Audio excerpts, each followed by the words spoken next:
Estás escuchando Cardiólogos 360. Hola, bienvenidos. Mi nombre es María Sánchez de la Garza y estás escuchando un nuevo capítulo de Cardiólogos 360. Como sabéis, siempre me acompañan Rafael Colman y Cristian Caseus. ¿Qué tal, chicos? ¿Cómo estáis? ¿Preparados? Buenas, ¿qué tal? Listos. Vamos a abordar el último capítulo de nuestra serie dedicada a la mujer, a la salud cardiovascular de la mujer, y ahora nos centraremos en lo que sería el impacto que el entrenamiento puede tener en la salud cardiovascular de la mujer. ¿Es igual la adaptación en mujeres que en hombres al ejercicio? Aquí es lo que vamos un poco a intentar desdeñar, ¿no? Recordaros que para si queréis, estáis interesados en nuestro proyecto, nos podéis encontrar en nuestro canal de podcast. Está tanto en la plataforma iVoox y YouTube, y estamos trabajando para que esté en muchas más plataformas. Esperamos que muy pronto. Y bueno, para el amante máximo del entrenamiento de fuerza va la primera pregunta de este capítulo. Cristian, ¿qué nos dirías del entrenamiento de fuerza? Ha sido siempre el más denostado, ¿no?, en la mujer. ¿Qué sabemos? ¿Qué impacto tiene en la salud cardiovascular de la mujer? Bueno, como siempre, María, como quien dice, me has dado la pregunta que estaba pidiendo, ¿no? Así que te agradezco enormemente. Y bueno, la evidencia científica es tan, pero tan abrumadora a año 2020, como quien dice, a favor del ejercicio de fuerza por sobre el aeróbico, que prácticamente no queda ningún espectro en donde la mujer se puede favorecer, ¿no?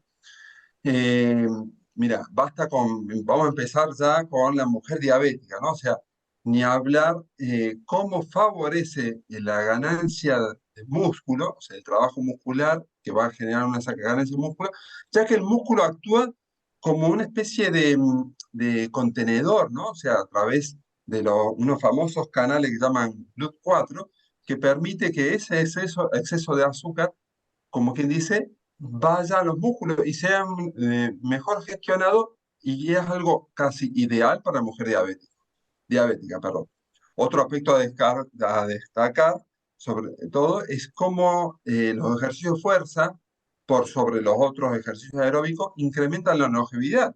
Hoy por hoy, muchos de nuestros pacientes también asisten a la consulta para vivir más y mejor, ¿no? O sea, entonces, no solamente el ejercicio de fuerza genera un incremento del tiempo de vida, sino también que esa vida, a esos años de vida, le da muchísima calidad, ¿sí?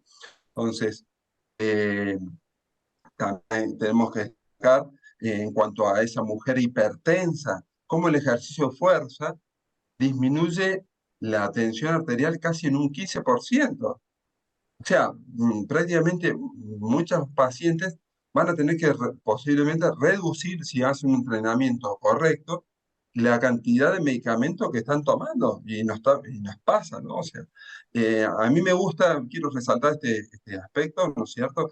Cómo el entrenamiento de fuerza va a hacer que ese músculo necesite, como quien dice, ser alimentado.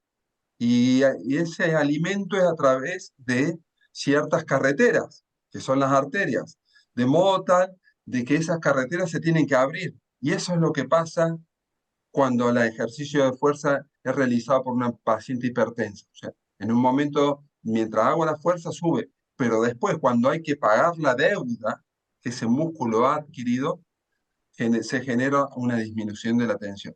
Y es tan bonito cuando los pacientes vienen con su gráfica de tensión arterial y dicen: mira, doctor, esto es media hora después de haber entrenado. Mira cómo me ha bajado la tensión, ¿no? Bueno, no me quiero seguir enrollando y sin comentar de que no solamente el ejercicio de fuerza incrementa la testosterona en el hombre, sino también en la mujer. Y con ello va implícito un sinfín de beneficios, como es el incremento de la ganancia de masa muscular y la disminución de la grasa, como es el estado de ánimo, ¿m? El apetito sexual y un largo etcétera, que hoy por hoy hay un público determinado de mujeres que están muchas veces suplementando o utilizando la testosterona para mejorar muchos de los síntomas, ¿no?, que tienen, sobre todo posmenopáusicas, ¿no? Entonces, cómo el ejercicio de fuerza en forma natural le generaría esos niveles equilibrados, ¿no? Bueno, hay un aspecto un poquitito también a destacar que muchas veces nos limitamos, ¿no? A mí me dijeron que haya ejercicio, pero tengo 100 kilos o me duele mucho la espalda. Sobre todo, aquellas personas que tienen obesidad, aquellas mujeres que tienen obesidad y les cuesta moverse, les duele la espalda, tiene una limitación de la movilidad, pero la fuerza la siguen teniendo. O sea, es increíble cómo mucha gente le dice, bueno, vaya a caminar o intente correr y pesa 100 kilos la mujer y es casi imposible. Pero hacer fuerza, ¿sí? O sea, usar unas bandas elásticas, eh, desde solamente levantarse de la silla y ponerse de pie, empezar a usar algunas mancuernas, eso lo puede hacer tranquilamente. No solamente si es obesa, sino también si tiene una situación de fragilidad que la va a sacar de esa situación de fragilidad. ¿Mm? Bueno, es súper importante, ¿no es cierto?, destacar de que no basta a veces solamente, no, yo hago estiramientos, ¿no? O sea, hoy por hoy sabemos incluso que los estiramientos muchas veces no favorecen a recuperarnos de lesiones y el ejercicio de fuerza sí. Entonces, bueno, pero ¿qué pasa si soy menopáusica, no? Yo tengo que caminar. No, el ejercicio de fuerza también ha demostrado que ciertas características, como por ejemplo el incremento de la grasa corporal eh, y la disminución de producto muchas veces también de la disminución de la actividad que tiene una mujer posmenopáusica, el ejercicio de fuerza permite contrarrestarla. Eh, Nos abocamos al tema cardiológico, pero ¿qué hay del cáncer? También el cáncer, hay cientos de pacientes a través de múltiples estudios que se ha comprobado que aquella mujer que tiene mayor fuerza, o sea, que hace ejercicio de fuerza, disminuye el riesgo de cáncer. Uy, o sea que no solamente nos quedamos en la enfermedad cardiovascular, que es la principal causa de muerte en la mujer, sino también en la segunda, que es el cáncer, ¿no? Y bueno, y un poquitito para concluir, es cómo el ejercicio de fuerza nos permite mejorar eh, este flagelo con que está hoy por hoy azotando, sobre todo también a la mujer, que es los estados de estrés, de ansiedad, ¿no? Y de depresión. ¿M? Siempre me gusta decirle a mis pacientes, o sea, intenta ponerse triste haciendo flexión de brazos. Es casi imposible, ¿no? O sea, entonces, bueno, creo como quien dice, manos a la obra, la evidencia científica está allí, hay cientos de estudios, se me viene uno de los estudios casi con 400.000 personas, o sea, que veían cómo el ejercicio de fuerza mejoraba, o sea, y en ambos sexos, ¿no? O sea, y la mujer sobre todo. Entonces, bueno, desde ya nuevamente agradecerte por esta pregunta y bueno, sé que la vas a desarrollar a este tema lo vamos a desarrollar un poquito más en el corriente capítulo. Bueno, gracias, Cristian, por este resumen y este desarrollo. La verdad, impresionante. Está claro que somos unos defensores del entrenamiento de fuerza, ¿no? Y ahora voy a virar al entrenamiento aeróbico. Y quería recordaros un poco el capítulo 8, en el que, para aquellos que no lo han escuchado, por favor, ir ahora a hacerlo. Y para aquellos que lo habéis escuchado, recordáis que comentábamos que el entrenamiento de resistencia podía inducir fibrilación auricular, ¿no? Altos volúmenes de entrenamiento podían inducir fibrilación auricular. Pero esto se veía solo en varones, mientras que en las mujeres, incluso volúmenes altos de entrenamiento eran protectores, ¿no? ¿Por qué ocurre esto? Que es que se adapta diferente el corazón de la mujer al ejercicio, en este caso en el ejercicio de resistencia. Quería simplemente introducir primero para que nos entiendan nuestros oyentes, nosotros cuando hacemos actividad física, lógicamente el músculo requiere más oxígeno y para esto el sistema cardiovascular se adapta. Aumenta el volumen de sangre con la que trabaja el corazón y aumenta también la frecuencia cardíaca, ¿no?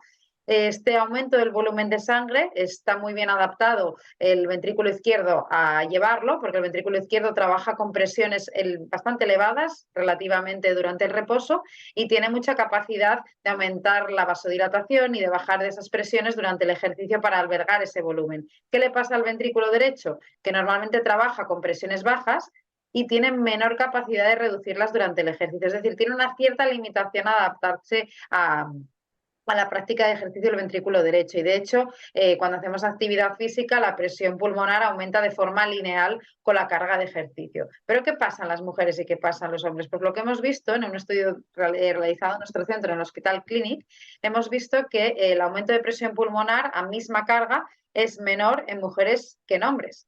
Y esto a su vez afectaba tanto a la función del ventrículo derecho como a la función de las aurículas. Es decir, el aumento de la función auricular que esperaríamos encontrar durante el ejercicio para aumentar este volumen de sangre circulante era menor en varones, a pesar de que hacían mayor ejercicio, lo cual podría estar justificando un poco como mecanismo detrás de esta fibrilación auricular. Es decir, hay una distinta adaptación entre mujeres y hombres, pero ¿por qué? ¿Por qué ocurre esto? Bueno, no se sabe realmente los mecanismos detrás, cuál es la etiología de esto, pero podrían ser los estrógenos. Pensad que los estrógenos son vasodilatadores, es decir, son hormonas que lo que hacen es tener una capacidad mayor de elasticidad de los vasos, mayor vasodilatación, y esto podría hacer que bajase la presión pulmonar durante el ejercicio. Es una hipótesis no confirmada, pero que podría ser una de las que estuviese detrás, ¿no? Entonces estamos viendo que realmente somos muy parecidos, pero también muy diferentes a la vez, y tenemos que estudiarnos de forma individualizada, ¿no? Cómo nos adaptamos. Y ahora yo quería preguntarle a Rafael, sabemos que las mujeres tenemos diferentes etapas de la vida muy marcadas, también los varones, pero las mujeres aún más marcadas. ¿Podrías decirnos cómo impacta el entrenamiento en estas diferentes etapas de la vida de la mujer? Claro, claro que sí, os puedo comentar. De hecho, pero antes de comentar o a desarrollar la pregunta que me habéis hecho, qué importante, ¿no?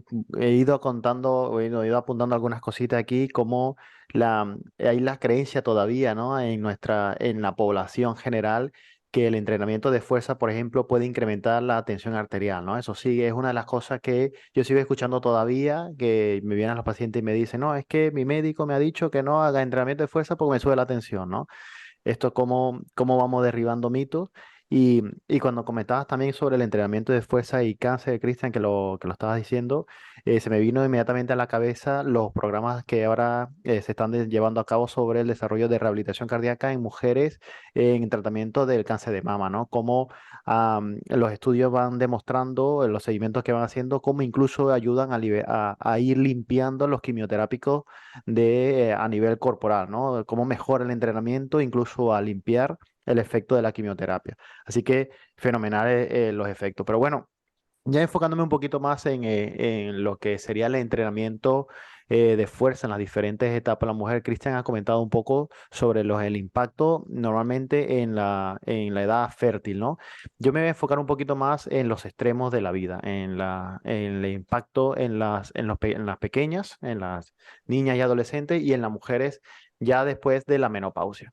Pero para desarrollar esto he querido, antes que nada, pues derribar otro mito, ya que una de nuestras labores es ir comentando aquellas creencias que tiene la población general. Y hay un mito que también me preguntan mucho en la consulta y es sobre el entrenamiento de fuerza y niños y adolescentes en general, ¿no? Independientemente del sexo. En muchas ocasiones, pues me preguntan o existe la duda de que si el entrenamiento de fuerza pudiera perjudicar al crecimiento de los niños e incluso me han llegado a plantear el hecho de que pudiera generar lesiones a nivel del punto de crecimiento del cartílago. Y la verdad es que en este respecto no hay ningún tipo de evidencia, no hay una evidencia que comente de que el entrenamiento de fuerza en niños, cuando el entrenamiento es supervisado y estructurado, genere un problema en el crecimiento a nivel óseo. pareciera, y no sé qué les parece a ustedes, pero a mí me parece que es así, que os preocupa más a la sociedad un poco si los niños hacen ejercicio de fuerza o que si están obesos, ¿no? Parece que estamos normalizando tanto la obesidad, estamos normalizando tanto el sedentarismo, que no nos preocupa esto, sino que nos escandaliza pensar que pudieran hacer algo de entrenamiento de fuerza. Yo creo que resaltando y decir, oye, mira, aquí está pasando algo, no tenemos que enfocarnos más en otros aspectos que sí que pueden perjudicar la salud de nuestros hijos y no tanto lo que sería el entrenamiento de fuerza. Y otra pregunta que me hace frecuente es, bueno, ¿a partir de qué edad ya puedo recomendar a mi hijo o a mi hija que haga entrenamiento de fuerza, ¿no? Intentan buscar un punto de corte y la realidad es que no existe un punto de corte como tal. Si nos ponemos a pensar, desde que nacemos estamos haciendo entrenamiento de fuerza, porque cuando somos bebés, pues lo que es las dimensiones de nuestro cuerpo, la cabeza es mucho mayor o más pesada y más grande que el resto del cuerpo de un niño. Y un niño recién nacido está intentando constantemente levantar la cabeza. O sea, ya allí está haciendo entrenamiento de fuerza de toda la musculatura de la columna cervical, de la espalda, de las extremidades. Y cuando a medida que vamos creciendo, pues que vamos intentando caminar, pues también tenemos que hacer entrenamiento de fuerza para intentar vencer la gravedad y ponernos a andar. Entonces, si os ponéis a pensar, realmente entrenamiento de fuerza estamos haciendo en todo momento. Lo que ocurre es que cuando llega más o menos ya la edad de los 6 años, de los 7 años, ya los niños se enfocan más a lo mejor en otro tipo de actividades, como puede ser un ordenador, una tablet, un móvil, la tele, los videojuegos. Y al final no se está desarrollando tanto lo que sería el entrenamiento como tal de la fuerza. Pero realmente no tendría ningún tipo de inconveniente el poder desarrollarla. De hecho, hay un metaanálisis de uno de los artículos que estaba investigando para desarrollar más esta pregunta y algo más actualizado. Es un metaanálisis que se publica en la revista de Medicina Deportiva, que podéis consultar luego, si no, en las notas del episodio que la vamos a dejar colgadas, en donde analizan diferentes tipos de programas de entrenamiento de fuerza en niñas y en niños menores de 12 o 13 años y los resultados de este estudio es que observó un incremento de la fuerza en entre un 13 y un 30%, independientemente de las edades y evidentemente sin repercutir en lo que sería el crecimiento de estos niños. Por lo tanto, aquí se ve cómo se encuentra beneficios. De hecho, en el estudio, como estuvo en metaanálisis que estaba constituido por diferentes estudios, entre los estudios que se analizaron o que se incluyeron, también pudieron observar cómo no existe diferencia entre las diferentes edades y incluso no existe tampoco diferencia en relación al género. Es decir, independientemente de que sean niñas o si sean niños, no hay diferencia en este sentido y se incrementó la fuerza y la masa muscular, sobre todo la masa muscular en adolescentes, en niños más pequeños no se observaron. Así que más que a lo mejor pensar en si el entrenamiento de fuerza es más beneficioso para niño o niña, o que si no es beneficioso, lo que tenemos que observar o lo que tenemos que pensar o lo que se ha podido ver en los estudios es que no existen lesiones a nivel del punto de crecimiento del cartílago óseo. Al contrario, lo que se observó fue un fortalecimiento de toda esta estructura articular y tenemos que tener en cuenta que los niños, adolescentes, a la final lo que están es saltando, corriendo. Se pueden hacer daño de otra forma y lo que sería el entrenamiento de fuerza lo que viene es a fortalecer y a mejorar esta estructura ósea. Así que en vez de pensar que no va a generar un perjuicio, al contrario, lo que nos genera a nuestros hijos y a nuestros pequeños de casa, pues es una mayor fuerza y una mayor seguridad en este sentido. Y sobre todo, si estamos hablando de niños que hacen algún tipo de actividad competitiva, mejor aún, ¿no? Le viene mejor este tipo de entrenamiento. Bueno, ya hemos hablado sobre lo que sería el entrenamiento en niñas. Ahora, ¿qué pasa con las mujeres posmenopáusicas? Bueno, pues la menopausia realmente es un estado, una de la situación de la etapa de la mujer en donde es una situación bastante compleja y desde el punto de vista de la salud incluso frágil, ¿no? Porque es justamente donde empiezan a disminuir muchas de las hormonas que ya María había comentado y ese efecto beneficioso se va perdiendo, ¿no? Así que, ¿cómo influye la menopausia en relación a lo que sería la mujer como tal? Pues sabemos que las mujeres cuando entran a la menopausia tienen una serie de características, entre ellas que hay una pérdida de masa muscular. Y es que desde el punto de vista general, diferentes estudios ya sabemos que nos hablan que a partir de los 30 años, tanto el hombre como la mujer pierde alrededor de 2 a 3 kilogramos de masa muscular por cada 10 años. Y esto se va acelerando a partir de los 50 años. Y es así como más o menos a los 70 años se pierde aproximadamente o se ha perdido aproximadamente un 40% de toda la masa muscular esquelética. Y esto es aún mayor en mujer. Así que en este sentido tenemos que hacer algo porque sabemos que hay una pérdida de masa muscular. ¿Cómo podemos, cómo podemos hacer esto? Fijaros, anteriormente se pensaba que la pérdida de masa muscular se debía a un proceso normal del envejecimiento. Sin embargo, ahora sabemos que en la actualidad que esto no es así, que realmente lo que está ocurriendo, parte de esta pérdida de la masa muscular no es por el envejecimiento, sino porque con el envejecimiento lo que va ocurriendo es que vamos perdiendo o vamos haciendo menos actividad física, vamos asumiendo menos carga de entrenamiento, movilizamos menos y eso lo que hace es que perdamos más masa muscular. Y en diferentes estudios en donde se comparaba incluso que en entrenamiento o de fuerza con los animales, pues se observó cómo los animales no pierden masa muscular al ritmo que pierde un ser humano. Realmente porque el animal siempre está en movimiento realizando carga, mientras que el ser humano entra en un estado más de sedentarismo, ¿no? Bueno, ¿cómo puede afectar el entrenamiento de fuerza para contrarrestar esta pérdida de masa muscular? Bueno, durante los años 90 se demostró que gracias a diferentes estudios que el entrenamiento de fuerza mejora o incrementa la masa muscular. De hecho, hay un estudio publicado en donde se observa cómo hay un incremento de masa muscular entre un 3 y un 11% tras 8 a 12 semanas de entrenamiento de fuerza en personas mayores, ¿no? Y en mujeres en concreto se publicó un estudio que en mujeres entre los 50 y los 70 años, un incremento de 1,2 kilogramos de masa muscular en comparación a 0,5 kilogramos de pérdida en las mujeres que no realizaban entrenamiento de fuerza. Así que si queremos contrarrestar el efecto de esta disminución de tejido muscular, lo que tenemos que hacer es entrenar. Existe en la menopausia otra condición que vemos habitualmente y que la población está bastante concienciada en ello, que es la pérdida de densidad ósea. Sabemos que a medida que vamos envejeciendo, pues hay una disminución de lo que es la mineralización del hueso. Y es que la actividad, esta falta de mineralización se ve incluso más aumentada en las mujeres en comparación con el hombre. De hecho, el porcentaje de osteoporosis es más frecuente en mujeres que en hombres. ¿Cómo podemos contrarrestar este efecto de pérdida de densidad ósea?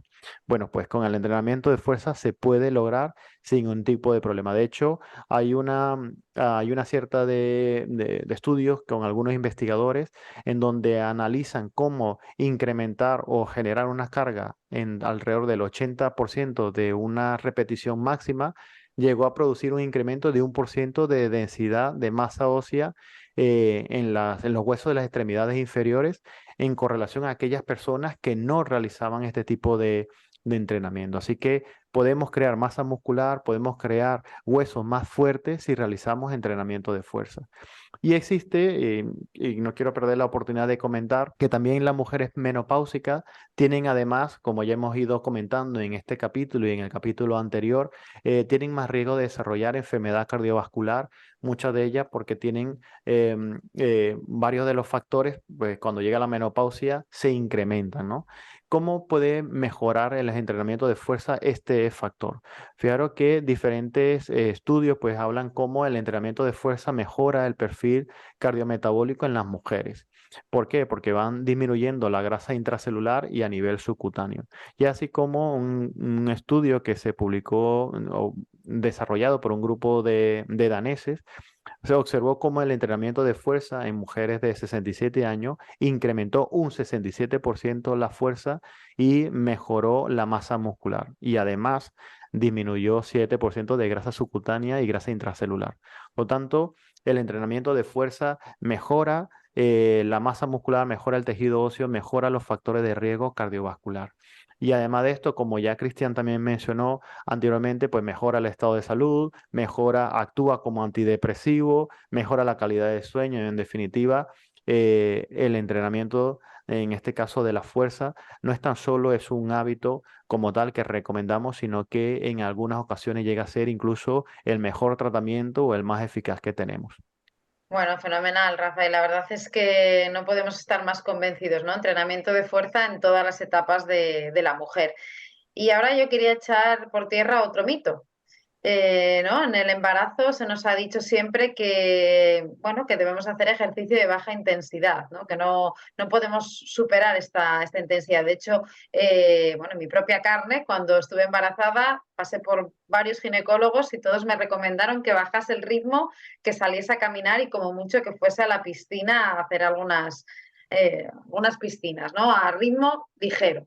Tampoco definen muy bien qué significa ligero.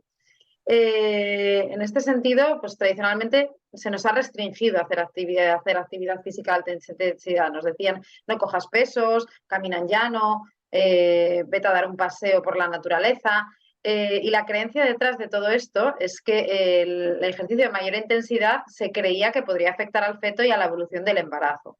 Y lo que se ha visto es que si realmente un embarazo no tiene ninguna complicación, obviamente si no está contraindicado de forma expresa hacer actividad física porque vaya mal el embarazo o haya habido alguna complicación, múltiples estudios desmienten esta creencia.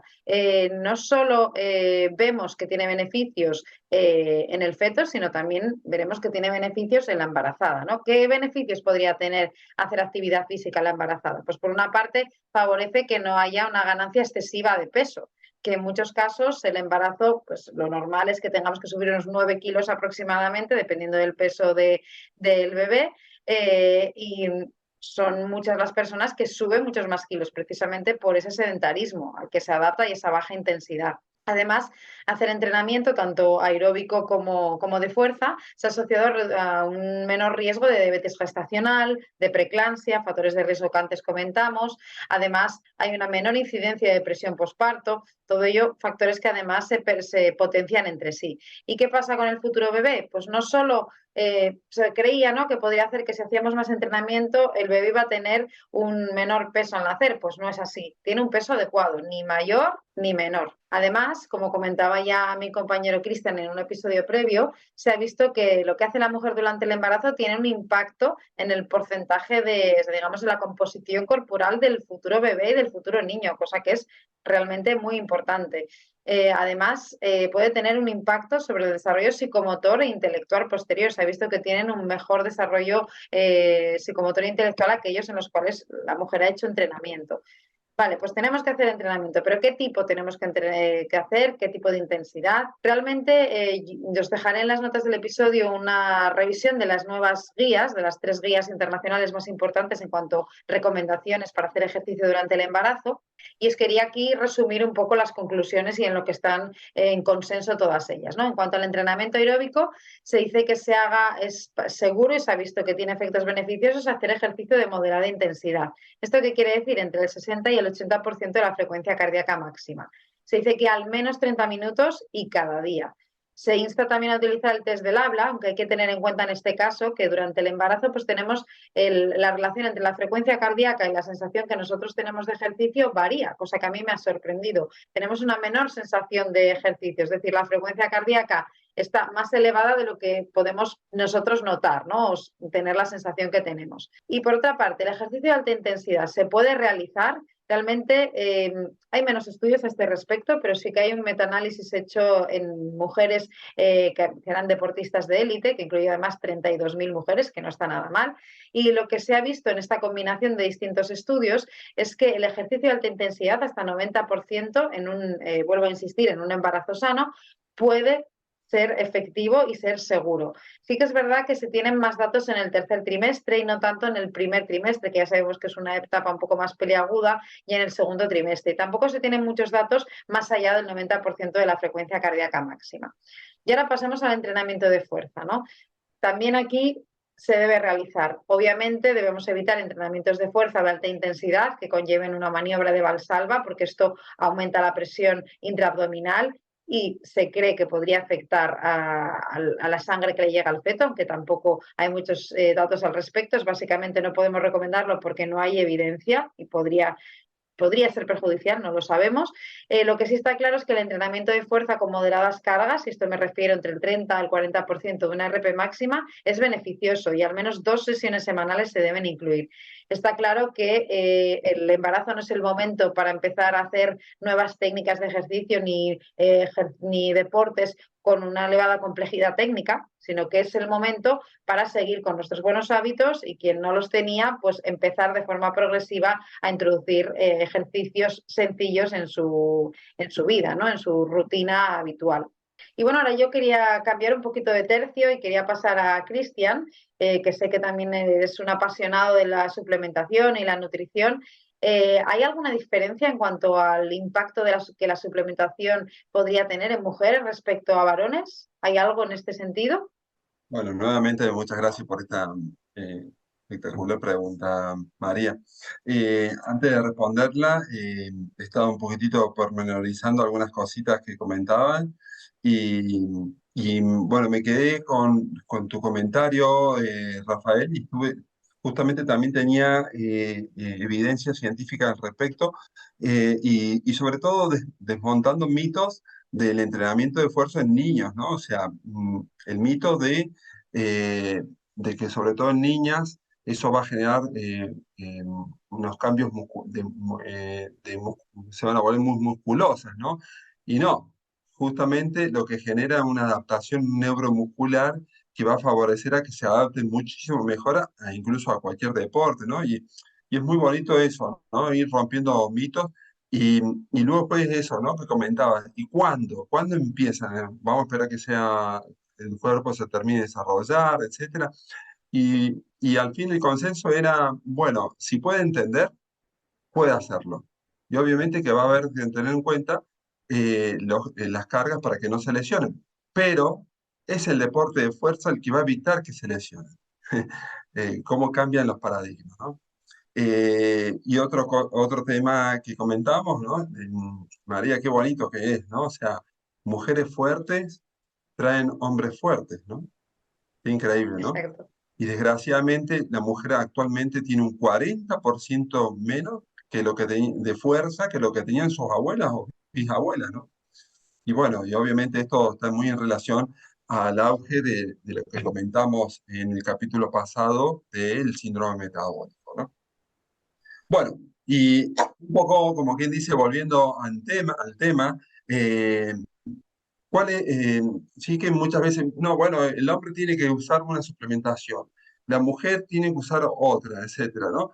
Y salvo que toquemos ciertos aspectos específicos, como la mujer en estado de menopausia, no, perdón, no, esperando estar embarazada o está embarazada, algunas cosas de suplementación las va a tener que suspender, ¿no? Sobre todo si era ya deportista en la embarazada. Pero hay algo que es muy importante destacar en qué falencias tiene la mujer, ¿no? O sea, en cuanto a vitaminas, por ejemplo, desgraciadamente, consecuencia de una baja exposición al sol, consecuencia de un bajo consumo de grasa, vamos a tener una deficiencia de vitamina D. Entonces, ese es un tema a tener en cuenta, en donde prácticamente el 85%, si no diré, qué es lo que dicen las estadísticas, pero en mi consulta el 99% de mujeres tienen una disminución de la vitamina D y guarda, a veces dicen, bueno, ya no tengo 30, ¿no? Tengo 31 de vitamina D. Los rangos óptimos, hoy por hoy, están entre 40 y 60 de vitamina D, de unidades de vitamina D. Y entonces, sabemos que esos niveles no solamente van a disminuir el riesgo de cáncer, sino que también van a disminuir el riesgo de enfermedades respiratorias, COVID a la cabeza, ya que la vitamina D regula entre un 3 a un 5% de la expresión genética. Entonces, no solamente es vitamina D y asociar a osteoporosis, etcétera, porque ¿qué nos pasa? Sobre todo nosotros como cardiólogos, lo que vemos es que la gente está suplementada con vitamina D o con calcio y es para proteger el tema a nivel de la disiometría que le ha salido que tiene osteoporosis, osteopenia. Sin embargo, pensamos que por tomar el calcio, por tomar la vitamina D, ese calcio se va a querer ir a los huesos. Y no, y si no hacemos entrenamiento de fuerza o entrenamiento de que haya un pequeño impacto, desgraciadamente lo que vemos, sobre todo en mujeres añosas, que ese calcio se nos va a donde no queremos ir, que es nuestras arterias y a nuestras válvulas. Tal es así que hay un estudio que se ha visto cómo se incrementa la progresión de una afectación que se llama estenosis aórtica en mujeres que tomaban calcio y que incluso no lo necesitaban y que se hacía más severa el problema de las válvulas, ¿no? Entonces eso es un tema a tener en cuenta. Luego pues tenemos muchas pacientes que llevan unas dietas veganas, ¿no? Bueno, ojo, otro tema a tener en cuenta, la suplementación de la vitamina B12, ¿no? Y que sea unos rangos óptimos, que está muy relacionado con todo lo que es eh, el aporte de oxígeno a nuestro cuerpo por parte de los glóbulos rojos, la sensación de fatiga, muy común a veces en las mujeres, etcétera, ¿no? Entonces, muy importante. También la vitamina B6 para también garantizar que junto con el magnesio, otro mineral que ahora lo vamos a comentar, y, y formen, sean parte de ayudar a algo que se llama 5-HTP triptófano en formar la serotonina, que es el precursor de la melatonina y va a favorecer a un correcto descanso, ¿no? Entonces, todo ese espectro de vitaminas del grupo B es muy importante. También vitamina B3, ¿no? O sea, la niacina, que está relacionado al metabolismo energético, ¿no?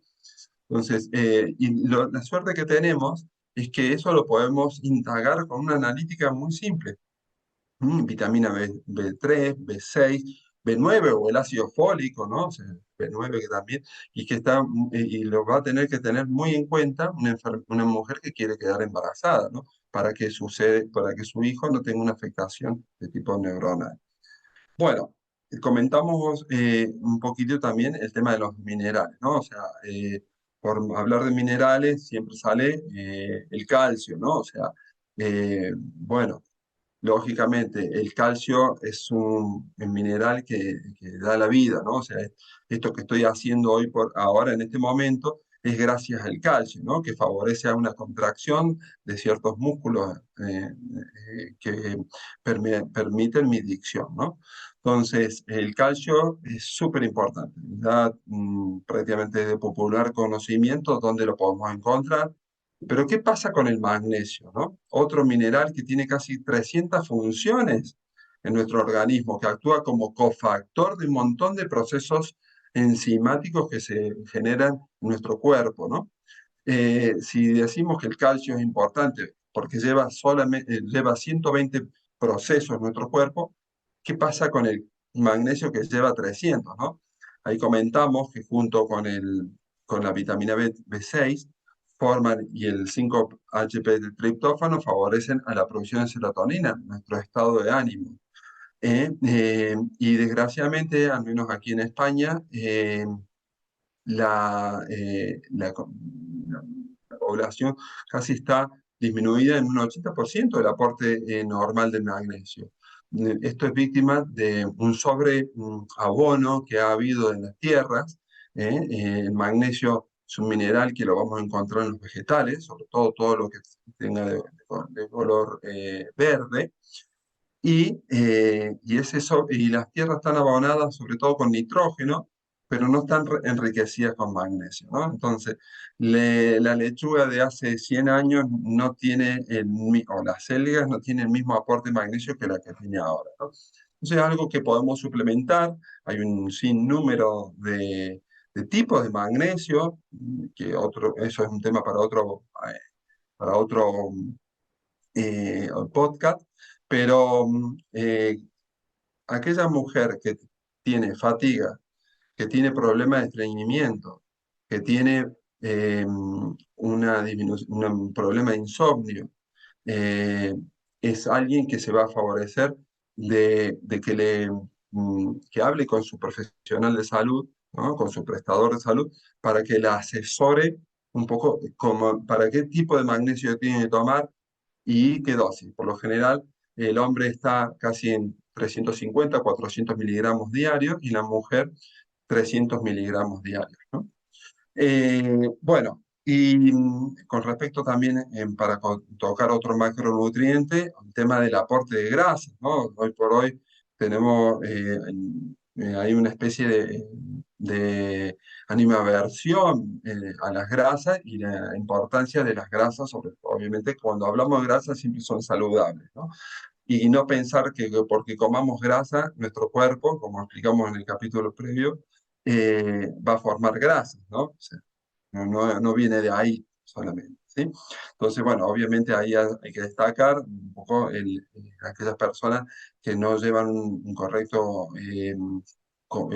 correcta alimentación de grasa saludable, la posibilidad de aportar ácidos omega 3, ¿sí? Bueno, en cuanto a la proteína, también otro tema, ¿no? O sea, un aporte de proteína nos va a favorecer a que llevemos un aporte, perdón, una construcción normal a nivel nivel muscular y muchas mujeres no están llegando a una dosis óptima, ¿no? O sea, que estamos hablando a veces, y dependiendo o, lógicamente también del tipo de entrenamiento, una dosis que puede estar entre 1,2 a 1,5 hasta incluso hasta 2 gramos por kilo de peso. Y muchas veces nos pasa, ay, pero es que yo soy una persona mayor. Bueno, justamente, ¿no? O sea, siempre decimos, si eres una persona mayor, o sea, si eres un poquito viejo y haces cosas de viejo, te vuelve más viejo, ¿no? Entonces, en las personas mayores que tienen una situación catabólica, o sea, una situación de destrucción, lo que tenemos lo que tenemos que tratar de impedir es disminuir ese envejecimiento o esa destrucción agresiva. Y con eso, ¿cómo lo vamos a hacer? Con un aporte un poquitito extraordinario de proteína, mucho más de lo que le daríamos incluso a alguien más joven, ¿no? ¿Por qué?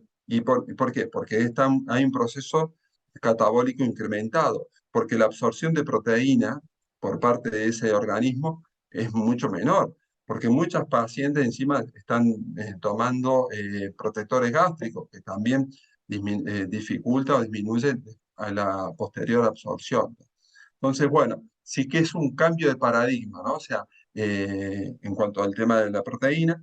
Y luego después hay otros temas bueno, yo tengo una abuela de 85 años que está tomando creatina, ¿no? O sea, y bueno, ¿y qué hay de la creatina? También la creatina ha demostrado hoy por hoy que no solamente es una sustancia segura, sino que es muy beneficiosa, no solamente para incrementar casi hasta un 14% la fuerza, ¿m? Que es totalmente natural también que nuestro cuerpo a través de los alimentos incorpora la creatina, pero nunca a la dosis que se va a beneficiar con el aporte extra, ¿sí? Y que también, a la vista de los últimos estudios, incrementa la capacidad cognitiva. Entonces, esas personas van a tener una mayor claridad mental y van a evitar la afectación de ciertas enfermedades neurodegenerativas como el Alzheimer y el Parkinson.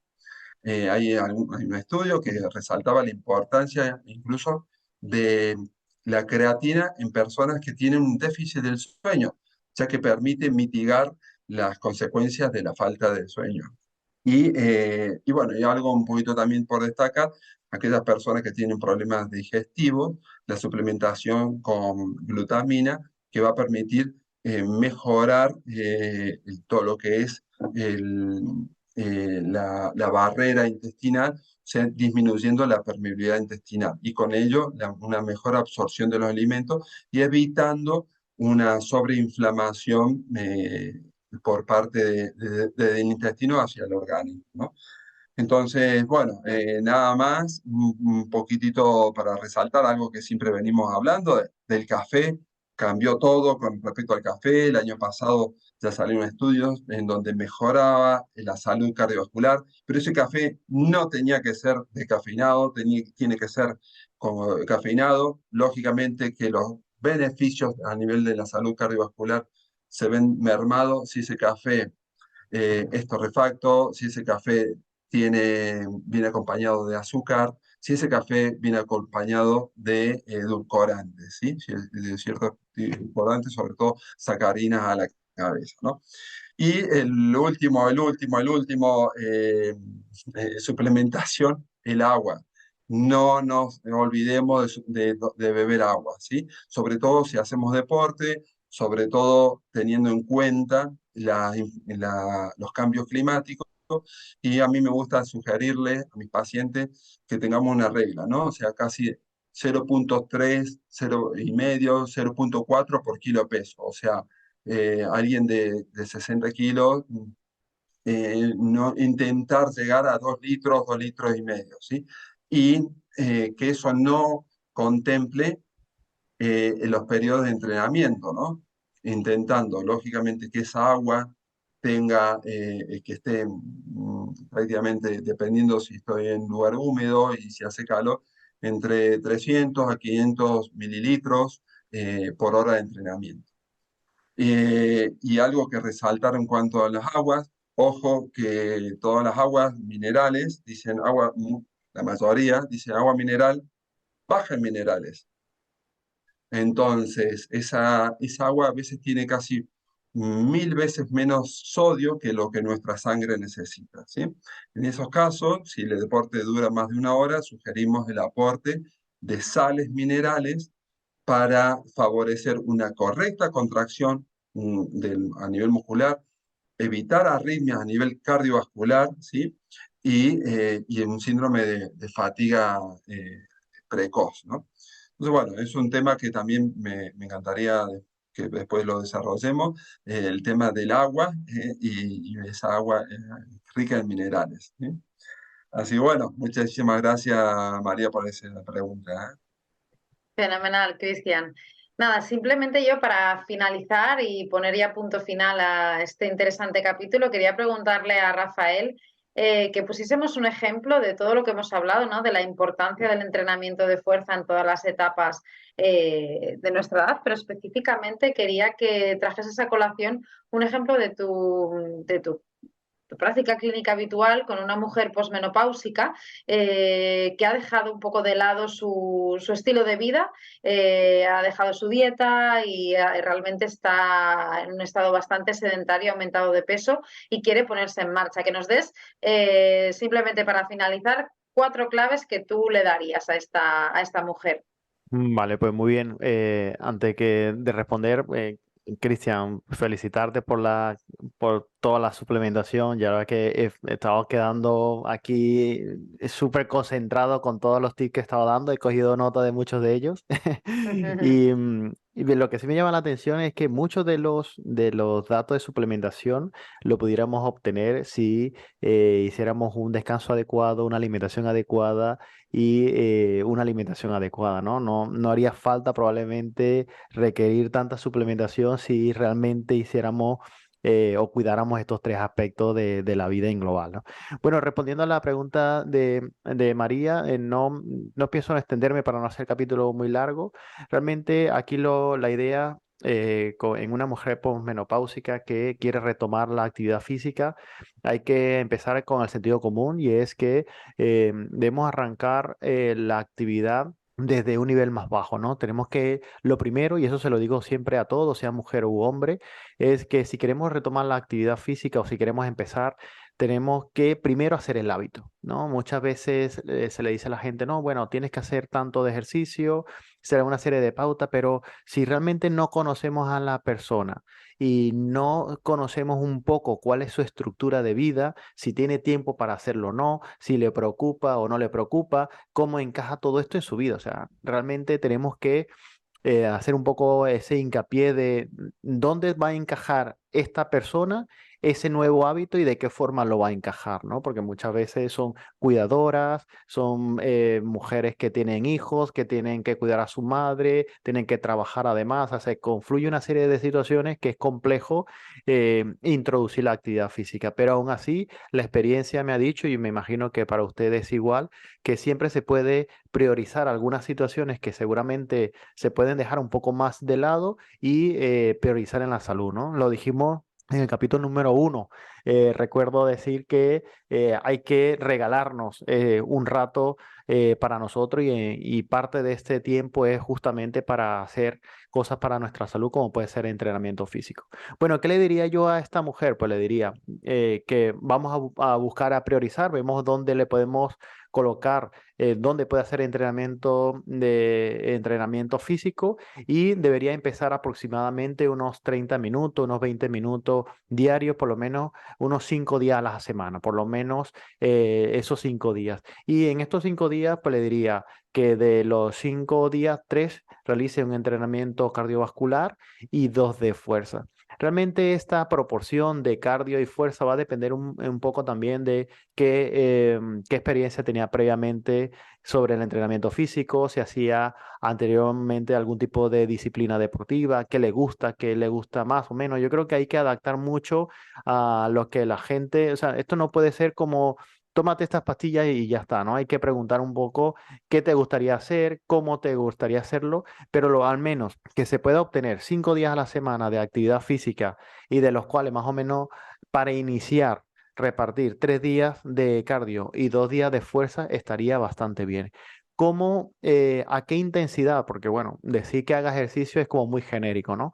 A la hora de individualizar lo suyo, y es lo que nosotros hacemos aquí, y seguramente vosotros lo hacéis también en vuestra consulta, es hacerle una evaluación cardiovascular, le hacemos una prueba de esfuerzo con consumos de gases. De esta forma podemos prescribir un entrenamiento físico más individualizado y le pautaría que hiciera una actividad física alcanzando una frecuencia cardíaca determinada en función a los resultados de su prueba de esfuerzo. De esa forma, ir incrementando posteriormente a mayor intensidad. Por lo tanto, paso número 1 de cara a esta señora es pasar a la acción. Vamos a empezar a hacer pequeños ejercicios y que luego iremos incrementando. Paso número 2 es crear un hábito de decir, esto se tiene que hacer repetitivo y realmente intentar buscarle el hábito y ya cuando tengamos este tiempo, que más o menos pasa un mes, mes y medio haciendo este tipo de actividad física, es cuando ya intentaremos incrementar las intensidades y la duración. Porque y eso me ha pasado mucho a mí, que a lo mejor es al principio he intentado prescribir entrenamiento y resulta que el paciente a lo mejor no se ha detallado muy bien el tipo de entrenamiento y la duración y el paciente pues viene que, oye, es que tengo muchas agujetas, me he lesionado, tengo un problema de la espalda y entonces lo que logramos con esto es que la persona a la final haga rechazo al entrenamiento físico. Entonces hay que empezar poco a poco e incrementando según las posibilidades. Bueno, yo tuve un caso muy bonito que llegó a la consulta hace aproximadamente un tiempo, hace un año, de una paciente que se llama Carmen, y Carmen le pasaba algo por el estilo, ¿no? Una mujer con factores de riesgo, con síndrome metabólico, quería empezar a hacer actividad física y a la final, después de una evaluación, decidimos que lo mejor para Carmen era incluirla en un programa de riesgo vascular que nosotros desarrollamos aquí en el centro, en donde, al igual que en la rehabilitación cardíaca, es un equipo multidisciplinar. Entonces la valoró un médico rehabilitador, un fisioterapeuta, o sea, la valoré como cardiólogo y demás. Y a la final lo que se le hizo son una serie de pautas de cómo entrenarse, cómo debe alimentarse. Ella también, Carmen, tenía un componente emocional bastante importante porque estaba cuidando de su madre y demás. Y a la final, desde el punto de vista de todo el equipo, se le pudo dejar las mejores opciones. Y pasado un tiempo, pues Carmen ahora cuando viene a la consulta, pues haciendo las revisiones, pues camina y hace ejercicio de fuerza, 40 minutos, has perdido 20 kilos de peso, le hemos tenido que reducir los niveles de tratamiento para el azúcar. En definitiva, está muchísimo mejor y ella ni siquiera se cree los resultados que ha obtenido, ¿no? Así que esto serían básicamente las recomendaciones a grandes rasgos que le daría a una mujer que quiere arrancar nuevamente a hacer actividad física. Fenomenal, Rafael. Yo creo que como punto final, ¿no?, a este capítulo es ver el margen de mejora que tenemos las mujeres, ¿no?, con el entrenamiento físico, quizá aún más margen de mejora que los varones. O sea que hagámoslo y, como hemos visto ya en la rehabilitación cardíaca que comentábamos en el episodio número 9, tenemos muchos beneficios. Quizá incluso más, estos cambios de estilo de vida impactan más en nosotras, así que hagámoslo, ¿no? Y animemos a todas a llevar un estilo de vida cardiosaludable. Y bueno, ya hasta aquí este episodio. La verdad es que espero que os haya gustado el contenido tanto como creo que nos ha gustado a nosotros, que nos ha apasionado. Dejaremos, como os decía, siempre los artículos en las notas del episodio. Esperemos que si os ha parecido interesante lo compartáis con quien consideréis que para ellos también pueda ser de interés. Espero que con muchos de vuestros familiares y en este caso de mujeres que os rodean. Y nada, os esperamos dentro de 2 semanas para el próximo episodio. No os lo perdáis. Muy bien. María y Rafa, antes de terminar, quería comentar algo que nos pasa muchas veces, ¿no? La mujer, sobre todo en cierta edad, no tiene tiempo, ¿no?, de entrenar, no hay tiempo. Bueno, hoy por hoy sabemos que microdosis de ejercicio en la oficina, en la casa cuando tengo 20, 10 minutos, con ejercicios por ahí de fuerza, como hacer sentadillas, intentar hacer flexiones de brazo, o alguna mancuerna, o lo que fuese, 2 o 3 minutos, mejoran muchísimo más que perder 1 hora a veces en el gimnasio, ¿sí? Porque eso lo hacemos día a día, día a día, ¿no? Entonces, creo que a veces esa actitud proactiva de ir buscando soluciones para ciertos problemas va a favorecer a una mayor salud. Creo que esto lo vamos a debatir en otro podcast, que es súper interesante. Y yo, chicos, les quiero dejar una bomba, porque, chicos, pastillas para adelgazar o personal trainer, mismo peso, mismo precio, ¿qué hacemos? Entonces, bueno, lo dejamos ahí un poco y que nuestro público decida, ¿no? Ya enfrentaremos las dos hipótesis. Muy bien, pues nada, hasta luego. Lo dejamos ahí, Cristian. Ya veremos a la final por dónde tiramos. Muchas gracias.